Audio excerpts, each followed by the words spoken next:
বিদেশীৰ যিটো বোজা আকৌ আমাক জাপি দিবলৈ বিচাৰিছে সেই বিদেশীৰ বোজা আমি কোনো কাৰণত ল'ব নোৱাৰোঁ। অসমৰ মানুহে খিলঞ্জীয়া মানুহৰ যি অধিকাৰ সেই অধিকাৰ বৰ্তমান আমি কোনোবাখিনিতে এনেকুৱা হৈছোঁ যে কোনোবাখিনিতে আমি পোৱাত অসুবিধা হৈছে নেকি তেনেকুৱা এটা পৰ্যায়ত আমি উপনীত হৈছোঁ।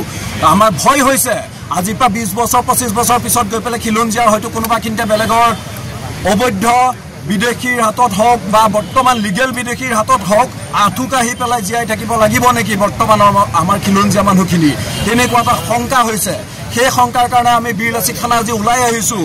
চৰকাৰৰ এগেইনষ্টত আজি আমি প্ৰতিবাদ কৰিছোঁ। হিমন্ত বিশ্ব শৰ্মাক ইয়াৰ পৰা এটা কথা আমি ক'বলৈ বিচাৰিছোঁ যে অসমত বৰ্তমান এটা সময়ৰ পৰা নিৰ্দিষ্ট যিখিনি অবৈধ বিদেশী আহি পেলাই অসমত আছেহি তাৰ উপৰিও সেইখিনিক পঠিয়াই দিব নোৱাৰাৰ পিছতো তাৰ উপৰিও আকৌ যদি লিগেলি যদি বিদেশী আনি পেলাই অসমখনত সোমোৱাই দিয়েহি তেতিয়াহ'লে আমাৰ খিলঞ্জীয়া মানুহখিনি আমি ক'ত থাকিম?